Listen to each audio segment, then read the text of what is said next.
Hello friends, இன்றைக்கி நம்ம carrot வச்சு எவ்வளோ பார்த்துருக்கோம். பொரியல் செஞ்சுருக்கோம், அப்புறம் கேரட்டில் ஜூஸ் பண்ணியிருக்கோம், கண்ணுக்கு ரொம்ப நல்லதுன்னு. அதுமாதிரி பொரியல் நல்லா முட்டை ஊற்றலாம் சூப்பராக பண்ணியிருக்கோம், அல்வா பண்ணியிருக்கோம், எல்லாம் பண்ணியிருக்கோம். இன்றைக்கி கேரட்டில் இன்னும் ஒரு வித்தியாசமான ஒன்று பண்ண போகிறேன். கேரட் லட்டு தான் பண்ண போகிறேன், ரொம்ப சூப்பராக இருக்கும். அதுக்கு நல்லா ஃப்ரெஷ்ஷான கேரட் எடுத்து வச்சுருக்கேன். ஒரு 1/4 கிலோ கேரட் எடுத்து வச்சுருக்கேன். நல்லா கழுவிருக்கேன், மேலேயும் கீழே நல்லா அரைஞ்சிட்டேன். நல்லா கேரட் சீவரத்தில் மொத்தத்தையும் நம்ம சீவி வச்சுருவோம். சீவிட்டு செய்வோம். இதுக்கு ஃப்ரெஷ்ஷாக அந்த இருக்கணும் நல்லா, அப்போ தான் அந்த ஜூஸியாக இருக்கும், நமக்கு செய்யறதுக்கும் டேஸ்ட்டாக இருக்கும். கேரட் லட்டு செய்யறதுக்கு தேவையான பொருள் என்னென்னு பார்த்துருவோம். இந்த ஒரு ஸ்பூனில் ஒரே ஒரு ரவை எடுத்துருக்கோம். 1 ஸ்பூன் ரவை எடுத்து வச்சுருக்கேன். நைஸ் ரவை, எந்த ரவைனாலும் சரி. 1 ஸ்பூன் ரவை. சர்க்கரை ஒரு அரை, இந்த 1/4 கிலோவுக்கு நான் சொல்கிறேன். ஒரு சின்ன இந்த நம்ம எந்த கப்பில் எல்லாம் எடுத்துருக்கோமோ அதே கப்பில், சின்ன கப்பில் ஒரு அரை. உங்களுக்கு சுகர் எவ்வளோ இனிப்பு வேணுமோ அது தக்க நீங்கள் போட்டுக்கோங்களேன். நான் எனக்கு ஒரு சும்மா அரை போல் எடுத்து வச்சுருக்கேன், இனிப்பு பிடிக்கும் அதனால் போட்டு வச்சுருக்கேன்.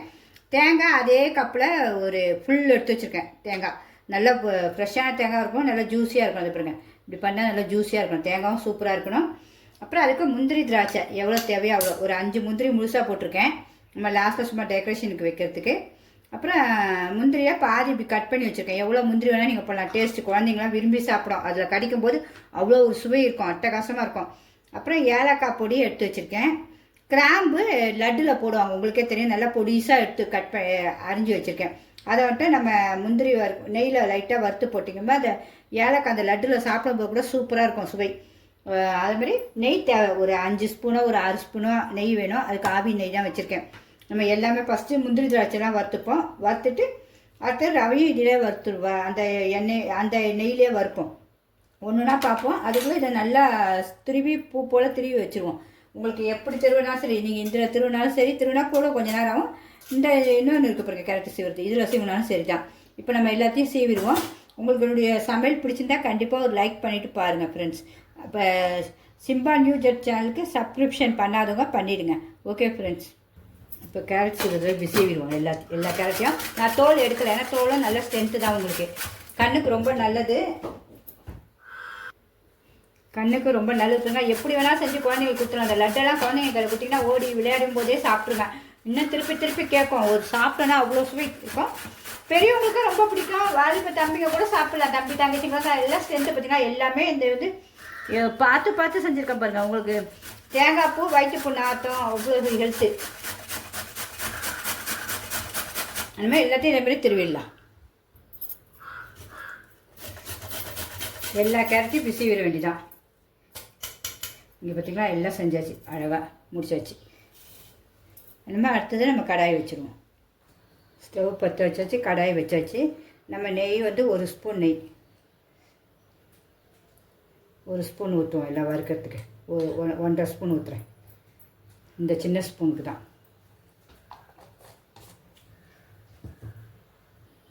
ஃபஸ்ட்டு கிராம்பை போட்டுருவோம். அப்புறம் முந்திரியை போட்டுருவோம். முந்திரி கொஞ்சம் கலர் மாறட்டும். அதுக்கப்புறம் திராட்சை போடலாம், லைட்டாக வறுபடணும். இப்போ திராட்சையும் போட்டுருவோம். திராட்சை நல்லா குண்டு குண்டாக வரணும், அதுதான் பக்குவம். இது நல்லா ப்ரௌனிஷாக வரணும், கோல்டன் ப்ரௌன் மாதிரி.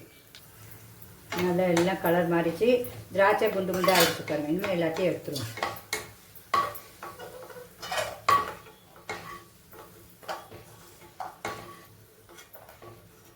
இதே நெய்யில் ரவையை போட்டுருவோம். ரவையை போட்டு ஒரு 2 நிமிஷம் வறுக்கலாம். நல்லா வறுபடணும் ரவை. உங்களுக்கு இதே மாதிரி நல்லா வறுபடணும் ரவை. 2 நிமிஷம் ரவையும் 2 நிமிஷம் நல்லா அழகாக கலர் மாறிச்சு. இப்போ கேரட்டை போட்டுருவோம். ஸ்லோவிலே வச்சுருவோம். கேரட்டை ஒரு 5 நிமிஷம் நம்ம நல்லா கிண்டிகிட்டே மூடி வச்சு வேக வைக்கணும். இந்த கேரட் நல்லா வேகணும்ல. மனம் அப்படியே இப்போயே சூப்பர் மனங்க, வீடே மணக்குது. இன்னும் கொஞ்சம் மூடி வச்சு வதக்கும். இப்போ மறுபடியும் திறந்து பார்ப்போம். கொஞ்சம் நல்லா கொஞ்சம் வெந்திருக்கோம். இப்போ நம்ம இந்த திருவி வச்சுருக்கோம்ல, இந்த மொத்தம் தேங்காவையும் போட்டுருவோம். சின்ன கப்புக்கு 1 கப்பு தேங்காய், இதையும் போட்டு மூடி வச்சு ஒரு 2 ஸ்பூன் நெய் ஊற்றுவோம்.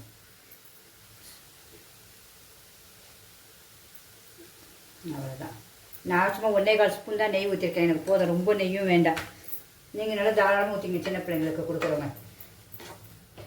நல்லா கொஞ்சம் ஒரு 5 நிமிஷம் இதே மூடி போட்டுருவோம். அப்படியே தேங்காய் எல்லாம் நல்லா வெந்து வரும் சூப்பராக.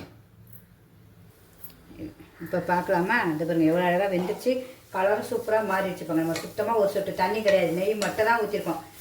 எல்லாம் சேர்ந்து ஒரு 3/4 சின்ன ஸ்பூனுக்கு நெய் ஊற்றிருப்போம். இப்போ சுகர் போட்டுருவோம். இந்த எடுத்து வச்சுருக்க இந்த 1/4 கப்பு சுகரை போட்டுடுறேன். உங்களுக்கு இனிப்பு வேணும்னா நீங்கள் இன்னும் கொஞ்சம் கூட போட்டுக்கலாம். எனக்கு இனிப்பு போதும், அதனால தான். இதை நல்லா கிண்டிட்டு அப்படியே கொஞ்சம் 2 நிமிஷம் மூடி வச்சிடும். சுகர் கரையணும்ல, 2 நிமிஷம்.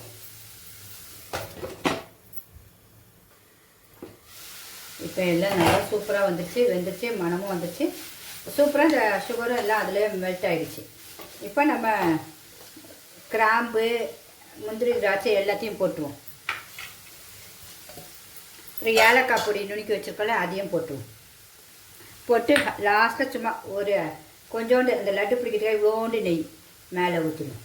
அவ்வளோதான். நல்லா கிண்டிட்டு கொஞ்சம் ஆற வச்சுட்டு லட்டு பிடிப்போம். அவ்வளோதான். நம்மளது கொஞ்சம் ஆறட்டும், ஏன்னா லட்டு பிடிக்க சூடால் பிடிக்க முடியாது. அவ்வளோதான். இனிமேல் ஆஃப் பண்ணிடுவோம் ஸ்டவ்வை. ஒரு பிளேட்டில் கொட்டி ஆற வச்சுருவோம். ஒரு பிளேட்டில் கொட்டி கொஞ்சம் ஆறணுன்னா, சூடு ஆறணுன்னா நம்ம லட்டு பிடிப்போம்.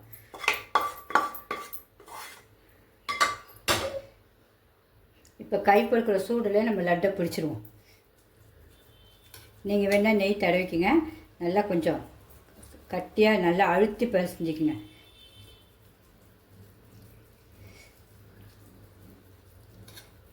இந்தாங்க நம்மளுடைய லட்டு எவ்வளோ சூப்பராக ரெடி ஆகிடுச்சுப்பாங்க. இப்படி எல்லா லட்டையும் நம்ம ரெடி பண்ணி வச்சுப்போம். அந்த முந்திரி திராட்சை எல்லாம் சேர்க்கும்போது வாசம் சுடுது. கொஞ்சம் நல்லா ஆறணுன்னே நீங்கள் ஊட்டுங்க. இப்படி எல்லா லட்டையும் இப்படி ஊட்டி வச்சுக்கலாம். லட்டு பிடிக்கும் போதே நம்மளுடைய லட்டு எவ்வளோ ஜூஸியாக இருக்குது பாருங்கள். பாக்கியே கேரட் அதுவும் மனமும் அப்படி இருக்குது. இப்படி எல்லா லட்டையும் நல்லா உருட்டி வச்சுப்போம்.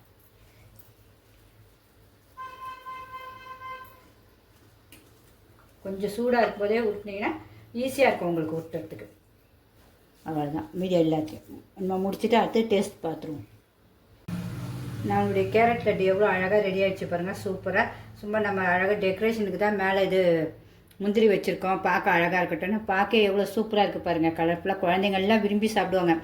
கண்ணுக்கு அவ்வளோ நல்லது. அந்த பெனிஃபிட்டை நம்ம ஏன் விடுவோன்னே. ஒரு 1/4 கிலோ தட்டு நிறையா லட்டு 8 லட்டு வந்திருக்கு பாருங்கள்.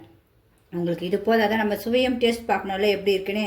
இங்கே பாருங்கள் லட்டையும் பிரிக்கிறேன். அது பாருங்கள் லட்டு பார்க்கும் அப்படியே சூப்பராக இருக்குது பாருங்கள். லட்டு பிரிக்கும் போதும் நல்லாயிருக்கும். இப்போ சுவையும் சாப்பிட்டு பார்க்கணும்ல லட்டை நம்ம.